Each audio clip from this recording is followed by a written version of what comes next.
अध्यक्ष निवडणुकीच्या 2014ला बाहेरनं पाठिंबा दिलेला, नंतर तुम्ही राजीनामा दिला, तुम्ही बाहेर बाजूला जाऊन दुसऱ्यावर जबाबदारी टाकायचं ठरवलं होतं. तुम्ही आणि देवेंद्रजींचा जो शपथविधी झाला होता त्यावेळेस त्याच्या आधी पण झालेलं होतं ते. मी तेव्हा किती जणांचं समर्थन होतं तुमच्याकडे?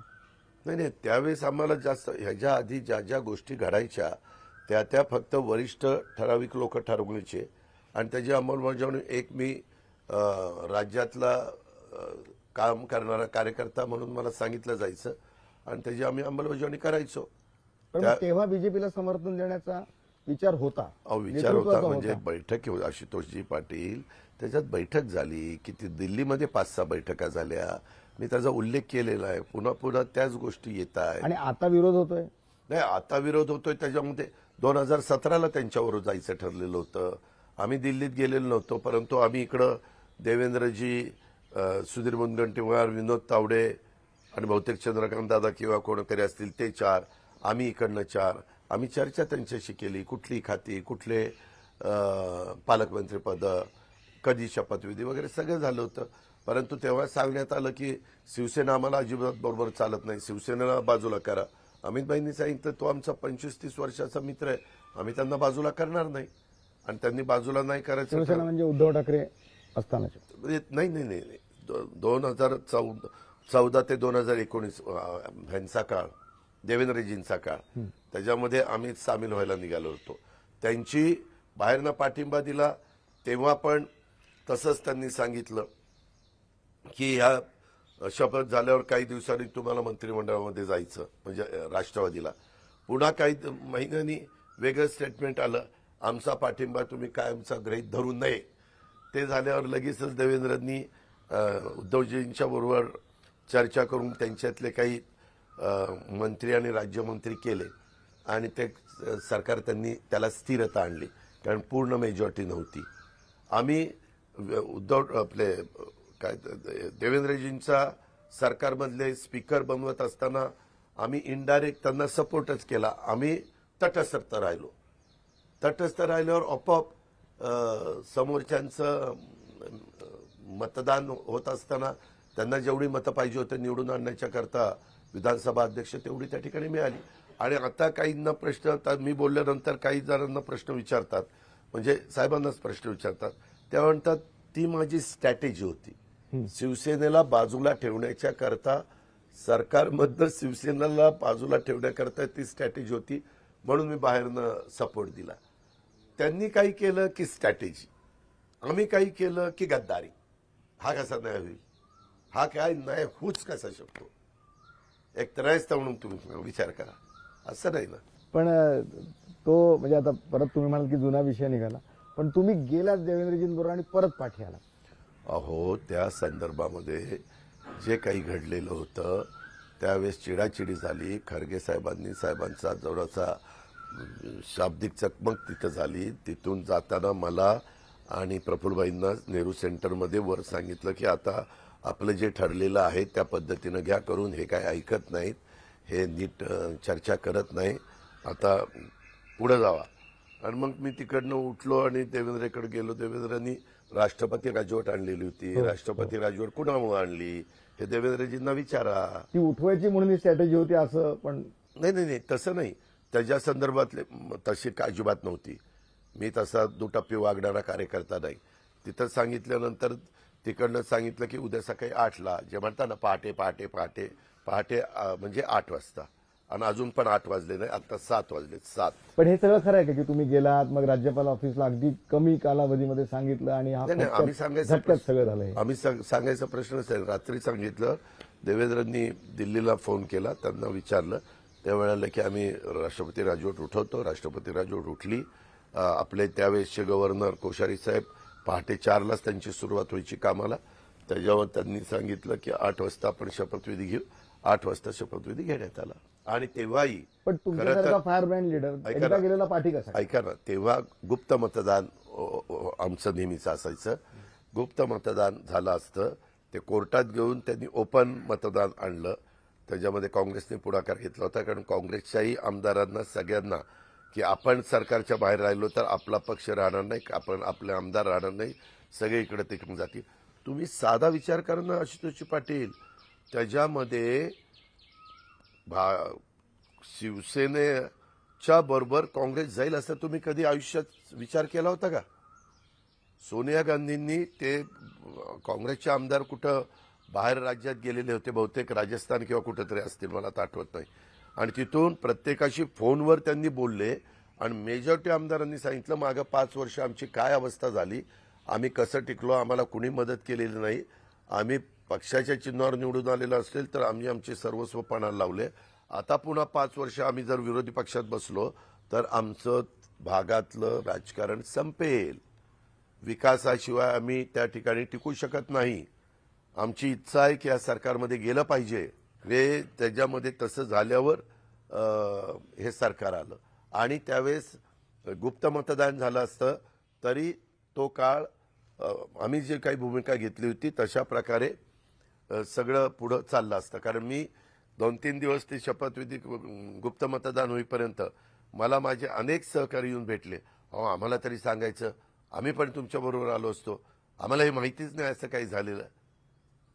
हे माहिती होतं फक्त साहेबांना, प्रफुल्लभाईंना, अजित पवारांना, देवेंद्रजींना, अमितभाईंना आणि मोदी साहेबांना आणि एका उद्योगपतीला.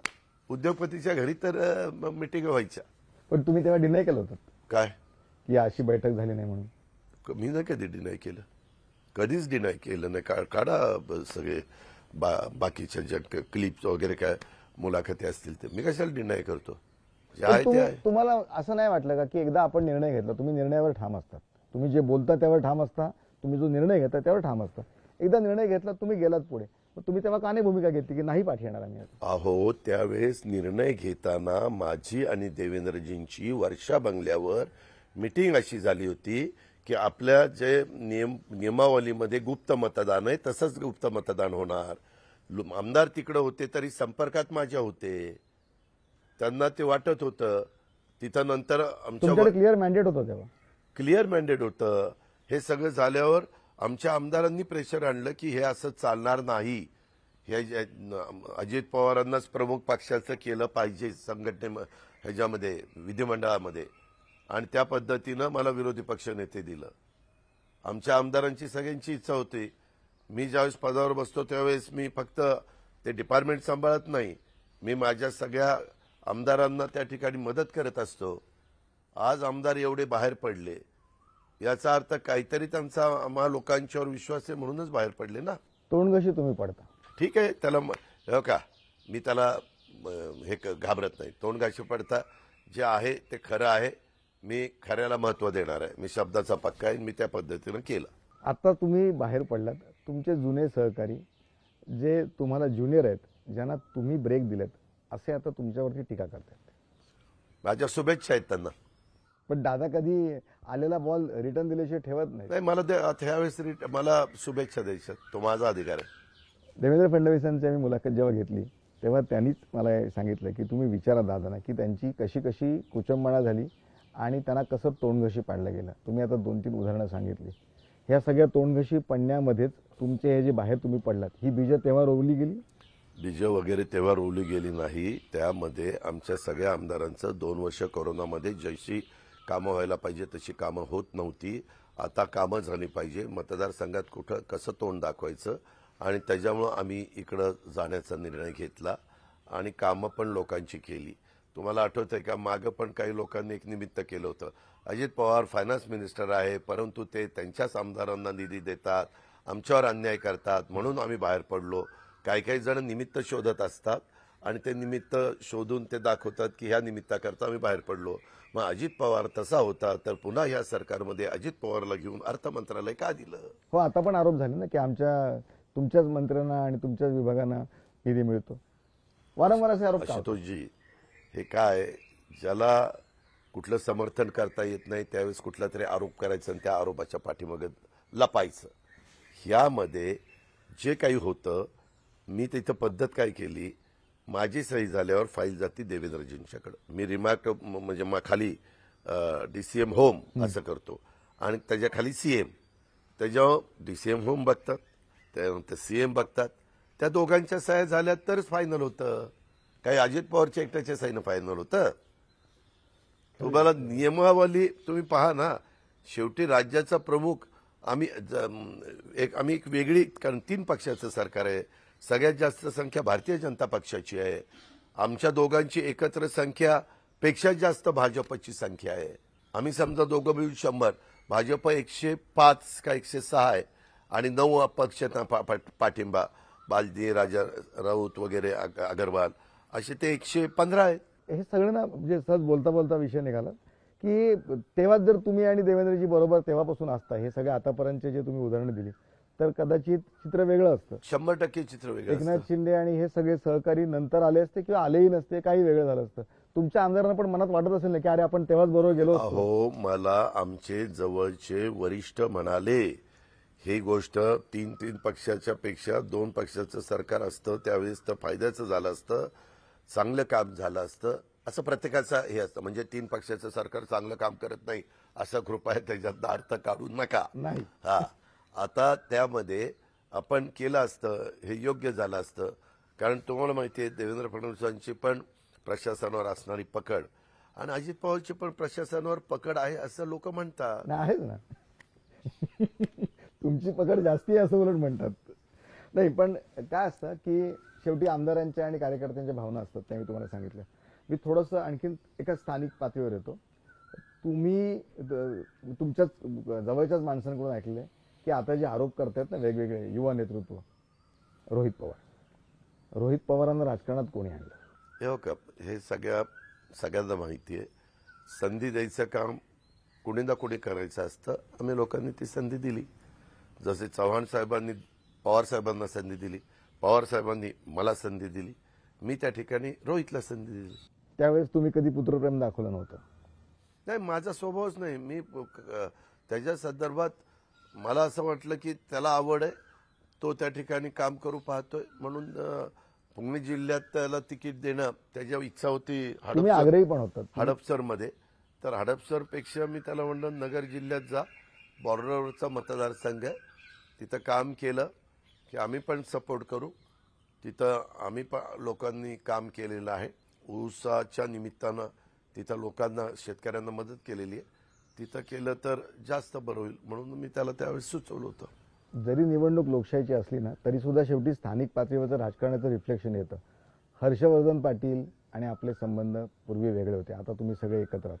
हे सगळं तुम्ही आता कसं काय सांभाळताय? ही गणितं कशी बसवताय? हे देवेंद्र फडणवीसांना हे सगळं ह्याच्या संदर्भातलं क्रेडिट जातं.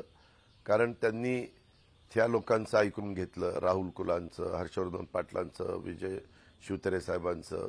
एकनाथरावांना पण जातं पण देवेंद्रजींना थोडंसं जास्त जातं. आणि त्यांनी ती बैठका घेऊन माझ्या इथं भारतीय जनता पक्षाचे चंद्रराव तावरे असतील, रंजन काका तावरे असतील, बाळासाहेब तावरे असतील, पण थोडं ताणलं गेलं ना तरी आता सुद्धा काय तर बैठका झाल्या ना, शेवटी सागरवरती बैठका झाल्या ना. शेवटी इतके दिवस आम्ही नको यायला हवी, इतके दिवस एकमेकाच्या विरोधामध्ये तुम्ही आणि मी 15-15 वर्ष एकमेकाच्या विरोधात लढल्यानंतर 1-2 तरी बैठका व्हायला पाहिजे. असं हा चला आता आजपासून आपण एकत्र काम करायचं, चला. अहो तुम्ही चालाल, तुमच्या खालच्या खाली कार्यकर्त्याला पर्क्युलेट झालं पाहिजे ना. उद्या आपण दोघांनी ठरवलं, परंतु तुम्हाला तुमच्या कार्यकर्त्यांना समजून सांगावं लागतं, मला माझ्या कार्यकर्त्यांना समजून सांगावं लागतं. सेकंड फळीतल्या कार्यकर्त्यांना तिसऱ्या फळीतल्या कार्यकर्त्यांना सांगावं लागतं. आपल्या जरी ग्रामपंचायती, तालुका पंचायत, जिल्हा परिषद, नगरपालिका, महानगरपालिका, साखर कारखाने, दूध संघ, खरेदी विक्री संघ, मार्केट कमिटी, जिल्हा बँक, ह्या सगळ्या निवडणुकीत एकमेकाच्या विरोधात लढलेलो असलो तरी आत्ता जी राजकीय समीकरणं बदललेली आहेत, त्या बदललेल्या राजकीय समीकरणाच्या मधनं आपल्याला आता ही भूमिका घ्यावी लागते. त्याच्यातून कुठेही आपल्या लोकांच्यावर अन्याय होणार नाही अशा प्रकारची खबरदारी आम्ही घेऊ. ते त्यांच्या लोकांना सांगतात आणि मग त्यांना ते थोडं उत्पटतं आणि मग ते कामाला लागतात, असं ते असतं. आढळराव पाटलांचा तुमच्या विरुद्ध आधी काही विरोध होता, शेवटी आता बरोबर सगळ्यांनी यायला लागतं. हे सगळं कसं काय जमलं? आशुतोषजी, आपल्याला माहिती नाही, 99 साली राष्ट्रवादी काँग्रेस पक्षाची स्थापना झाली त्यावेळेस आंबेगाव तालुक्यामध्ये आंबेगाव तालुका राष्ट्रवादी काँग्रेस पक्षाचे अध्यक्ष दिलीप वळसे पाटलांनी शिवाजीराव आढळराव पाटलांना केलेलं होतं. शिवाजीराव आढळराव पाटील हे त्यावेळेस तिथले साखर कारखान्याचे चेअरमन होते. मुख्य प्रवर्तक दिलीप वळसे पाटील साहेब होते. परंतु मुख्य प्रवर्तक असताना त्याच्यामध्ये दिलीपरावांना पण व्याप असायचा, त्याच्यावर आढळरावांच्यावर पण त्यांनी जबाबदारी टाकलेली होती. माझ्या आता लक्षात नाही ते चेअरमन होते का डायरेक्टर होते, पण ते त्या पदावर होते. आणि त्याच्यानंतरच्या काळामध्ये ज्यावेळेस अशोकराव मोहोळांना उमेदवारी दिली, तिथं शिवसेनेला उमेदवार नव्हता. शिवसेना अनेकदा, तुम्ही बघा, अनेकदा असं कुणाला तरी तिथनं उचलते आणि त्यांना उमेदवारी देते आणि शिवसैनिक गमच्या गळ्यात मारतात, जय भवानी जय शिवाजी, आणि कामाला सुरुवात करतात. त्यांना फक्त आदेश लागतो. ते कित्येक तुम्ही अशी माणसं आहेत त्या पक्षात गेलेली की त्यांचा त्या पक्षाशी तसा अर्थार्थ काही संबंध नाही. फक्त वरिष्ठांनी उमेदवारी खासदारकीची किंवा आमदारकीची दिलेली आहे. शिवसैनिकांनी काम केलेलं आहे. भाजप शिवसेनेच्या युतीच्या निमित्तानं ती लोक निवडून आलेली आहेत. परभणीमध्ये वेटेकरांची चर्चा होती. विटेकर असते तर तेही निवडूनच आले असते, पण यावेळेस आम्ही सोशल इंजिनिअरिंग करायचं ठरवलं आणि त्याच्यातून आम्हाला महादेव जानकरांना तिथं उमेदवारी त्यांना माढ्यातनं पाहिजे होती आणि तिथून पाहिजे होती. माढ्यातनं ऑलरेडी भाजपनी रणजितसिंहराजे निंबाळकर, नाईक निंबाळकर यांना उमेदवारी जाहीर केलेली होती आणि आम्हाला त्यांना उमेदवारी द्यायची होती.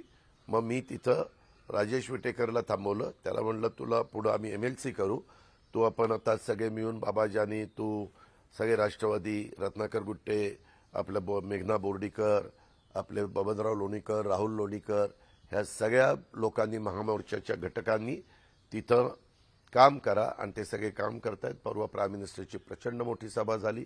लोकांच्यात उत्साह आहे आणि महादेव जानकर एक हाडाचा कार्यकर्ता आहे. वातावरण चांगलं आहे. शेवटी सर्वस्वी मतदार राजाच्या हातात आहे. छगन भुजबळ सांगत होते की माझं नाव तर अगदी अमित भाईंपासून सुचवलं गेलंय. छगन भुजबळांनी परवा भूमिका जाहीर केली की आता मी काही रेसमध्ये नाही, आणि देवेंद्र फडणवीस म्हणतात की ही जागा राष्ट्रवादीची आहे, राष्ट्रवादीने ठरवली. त्यावेळेस उशीर झाला. आपण म्हणताय ते बरोबर आहे. आमच्या ज्या मिटिंग झाल्या त्याच्यामध्ये भुजबळ साहेबांचं नाव हे वरिष्ठ पातळीवरून सुचवलं गेलेलं होतं सोशल इंजिनिअरिंगच्या निमित्तानं, आणि त्याच्यातनं ते लास्ट टप्प्यामध्ये आपल्या 5व्या फेजमध्ये आणि आपल्या लास्ट टप्प्यात आणि देशातल्या 5व्या फेजमध्ये ती निवडणूक आहे. आता लवकरच त्याचा उमेदवारी अर्ज भरायला सुरुवात होईल आणि त्या संदर्भातले निर्णय अजून आमचे 3 बाकी आहेत. ते मुंबईतले आणि ठाण्यातले असे निर्णय होतील. पण तुम्ही भाजप ही एक कॅडर, एक भाजपचा तर कॅडर आहेच, सर्वे असतो, तिथे माहिती होतं ना की भुजबळांचा जो एरिया आहे तिथे मराठा वोटरची संख्या जास्ती आहे. भुजबळांनी या संपूर्ण आंदोलनाच्या मधल्या काळामध्ये स्पष्ट भूमिका घेतली होती ओबीसींची, आणि मराठा समाजाची नाराजी होती त्यांच्या विरुद्ध, तरी सुद्धा तुम्ही भुजबळांचं नाव सुचवलं होतं. आम्ही सुचवलेलं नव्हतं. वरिष्ठ पातळीवर चर्चा झाली. पण ते हे नाव पुढे लावून घेतलं, धरून ठेवलं. आशुतोषजी, एकदा आपण एकत्रपणे 3 पक्षांनी जायचं ठरवलं. इतर RPI घटक आहे, आठवले साहेब, कवाडे साहेब आहेत, खरात आहे, रासप आहे, सदाशिवराव खोत आहे, मनसेने बाहेरनं बिनशर्त पाठिंबा दिलेला आहे, असे अनेक सन्मान्य घटक त्याच्यातले आहे. शेवटी त्याच्यामध्ये एका पक्षाचा निर्णय घेत असताना तिथेही तुम्हाला 2 पावलं पुढे मागे सरकावं लागतं. मुंबईमध्ये एकही कॅन्डिडेट दिसत नाही तुमचा. ठीक आहे, मागच्या काळामध्ये आमचा मुंबईमध्ये कॅन्डिडेट, आम्ही मुंबईत पहिल्यापासून राष्ट्रवादी काँग्रेस पक्षाची स्थापना झाल्यापासून मुंबईमध्ये आम्ही थोडंसं संख्येने कमी आहोत, ही वस्तुस्थिती आहे. एकदा मात्र आम्हाला संजय पाटलांना एक खासदारकीची जागा नवाब मलिकांच्या मतदारसंघामुळे ती निवडून आलेली होती, कारण त्यांनी एकतर्फी तिथं मतदान केलं. ते सगळं लीड त्याच्यातनं तुटलं आणि 2-2.5 हजारांनी संजय पाटील निवडून आलेले होते. जे आहे ते आहे, ते आता वाढवण्याच्या करता आम्ही समीर भुजबळवरती जबाबदारी दिलेली आहे. आम्ही पण प्रयत्न करतोय. या सगळ्या तुमच्या सीट शेअरिंगचं रिफ्लेक्शन पुढच्या विधानसभेच्या निवडणुकावर पडणार. तुम्हाला तिथेही पुन्हा असं नाही हो आशुतोषजी, आपल्याला तिथली माहिती नाही. ज्या जागा आज तुमच्या आहेत त्याच जागा, आता मागं आमच्या 4 निवडून आलेल्या आहेत, आम्ही जवळपास 6 जागा घेतल्या. ते तुमचं यश आहे. नाही, तसं नाही, यश नाही म्हणतायत. एक आम्हाला व्यवस्थितपणे, आणि एक राज्यसभा पण आम्हाला दिलेली आहे. 17 राज्यसभा दिलेली. साताराच्या जागेवरून काही जे आपण ऐकतोय की राज्यसभा दिली, ते खरंय. आता असं नाही की 3 पक्ष तुम्ही एकत्र आलात. ठीक आहे, लोकसभा आहे, विधानसभा आहे, पुढे आणखीन महापालिका आहेत. प्रत्येक पक्षाला मोठं व्हायचं असतं, प्रत्येकाचे ऍस्पिरेशन असतात. यस, या ऍस्पिरेशनमुळे मग तुम्ही प्रीपोल अलायन्स का नाही करत पुढच्या वेळेस? आता तुम्ही जो पोस्ट पोल अलायन्सला का तुम्ही जात नाही? आता तुम्ही प्रीपोलला गेला आहात. आता जी ओढाताण होते, जर तुम्ही प्रीपोलच्या ऐवजी पोस्ट पोल अलायन्स केला तर तुमच्या अनेक कार्यकर्त्यांना नेत्यांना संधी मिळेल. हा विचार डोळ्यासमोर कधी आलाय? नाही आणि येणार पण नाही, कारण त्याच्यात मताची विभागणी होईल आणि त्याच्यातनं वेगळंच काहीतरी चित्र निर्माण होईल. आम्हाला तसं वेगळं चित्र निर्माण होऊन द्यायचं नाही. आम्ही मागे देखील ज्यावेळेस 2004ची निवडणूक काँग्रेसबरोबर लढवली, 2009ची निवडणूक काँग्रेसबरोबर लढवली. आम्ही त्याच्यामध्ये इतर घटक पक्ष एकत्र होतो, तरी देखील आम्ही खासदार की आमदारकीला एकत्र लढायचो. बाकीच्या कार्यकर्त्यांना संधी मिळण्याच्या करता स्थानिक स्वराज्य संस्था आम्ही आपापल्या ताकदीवर लढवायचो. जिथं जिल्ह्याच्या सहकाऱ्यांनी जर निर्णय घेतला की आम्ही एकत्रपणे निवडणुका तिथं जिल्ह्यात लढवणार आहे, तर त्यांना आम्ही मुभा दिली. म्हणजे विधानसभेला तुम्ही सगळे तिघेही पुन्हा एकत्र असणार. येस. महापालिकेचं आता सांगता येत नाही. महानगरपालिकेला आपल्या आपला पक्ष वाढवण्याच्या दृष्टिकोनातनं तिथं तर मुभा द्यावीच लागेल. तिथं ते टिकत नाही, कारण इतक्या जागा असतात. मागे देखील आम्ही काँग्रेसबरोबर असताना पण आपले आपले वेगळे लढायचो ना. कधी काँग्रेसच्या विरोधात पण आम्ही स्थानिक लेवलला, परंतु महानगर जसं हे करायची भाजप शिवसेनेची पण युती होती, ते खाली वेगवेगळे लढायचे. तुमचं जाहीरनामा वाचलं, 7 पानी जाहीरनामा आहे. फार अतिशय चांगले मुद्दे आहेत, सर्वंकष मुद्दे घेतलेत. जाहीरनाम्यातला एक मुद्दा मी वाचला की हे ज्या उर्दू शाळा आहेत, उर्दू माध्यमाचे, त्यांना सेमी इंग्लिशचा दर्जा देण्यासाठी प्रयत्न करणार.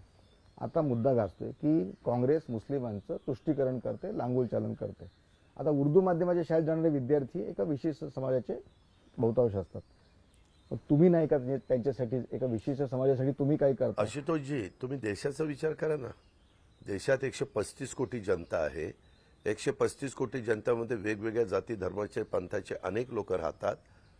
संविधानामुळं आपण सगळेजण एकत्र राहिलेलो आहे आणि त्याला कुठं ठेच पोचवावी असं आम्हाला वाटत नाही. म्हणून आम्ही आमची विचारधारा त्याच्यामध्ये वेगळी आहे. शिवसेनेबरोबर असताना पण आमची विचारधारा वेगळी होती, काँग्रेसची वेगळी, शिवसेनेची वेगळी. परंतु ज्या मुद्द्यावर आमचे मतभेद होतील ते मुद्दे आम्ही बाजूला ठेवायचो आणि महाराष्ट्राच्या विकासाचे मुद्दे बरोबर घ्यायचो आणि पुढे जायचो. मराठा रिझर्वेशन संदर्भात त्याच्यात काही उल्लेख मला दिसला नाही. Correct me if I am wrong.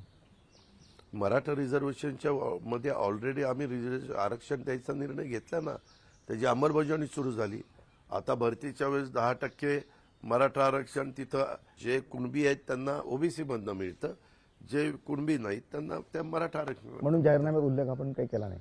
नाही, त्याच्यात आता जो आपण जे करायचंय नवीन त्याच्याकरता उल्लेख करतो ना, ज्याची अंमलबजावणी झाली. आता कोर्ट मॅटर आहे, त्याच्यामध्ये आम्ही आमची बाजू मांडणार. आपल्याला नवीन काय करायचं त्याचा उल्लेख असतो. आम्ही तर सगळ्या जाती धर्मांना त्यांना संरक्षण मिळावं ह्या मताचे आहोत. त्याच्यात मराठा पण असला पाहिजे. अतिशय नाजूक मुद्दा आहे, खूप राजकारण झालं. तुमच्याकडून एक प्रांजळ उत्तर आलं हवं. काय? मराठा आरक्षणाच्या या मनोज जरांगेंच्या आंदोलनामध्ये देवेंद्र फडणवीसांनी त्याची धग बसली, त्यांच्यावर टीका झाली, एकनाथ शिंदेंवर कधी टीका झाली, पण तुम्ही नेहमी कॉन्ट्रोवर्सीत तुम्ही येता, पण यावेळेस तुम्ही काही टीकेचे धनी झाले नाही. त्याच्यामध्ये असं काही समजण्याचं कारण नाही. मराठा समाजाच्या संदर्भातले काही लोक थोडं बहुत दबक्या आवाजात म्हणतात, दादांनी अशी भूमिका घ्यायला पाहिजे होती, तशी भूमिका घ्यायला पाहिजे होती, अशा पद्धतीनं बोलतात. परंतु मी माझ्या पद्धतीनं जिथं ज्या गोष्टी महाराष्ट्राच्या हिताच्या, त्या समाजाच्या हिताच्या असतील त्या ठिकाणी मी माझ्या परीनं ज्या काही गोष्टी केल्या गेल्या पाहिजेत ते करण्याचा मी प्रयत्न करत असतो. मुलाखतीच्या शेवटाकडे मी येतो. निवडणूक आहे, राजकारण आहे, होत असतं. एक जिंकतो, एक हरतो. फॅमिलीमध्ये तुमच्या ह्या सगळ्या राजकारणात वेगवेगळ्या भूमिका घेतल्यामुळे फॅमिलीमध्ये थोडे विरुद्ध मतप्रवाह दिसतात. तुमच्या फॅमिलीतले तुमच्याबरोबर किती राहिले आणि तुमच्या विरोधात बोलणारे किती राहिले? जे आज माझ्या विरोधात बोलणारे दिसत आहेत ते आपल्या कॅमेऱ्यामध्ये टिपले गेलेले, त्यांना मोजायला सांगा किती दिसत आहेत, आणि जे माझ्याबरोबर आहेत ते पण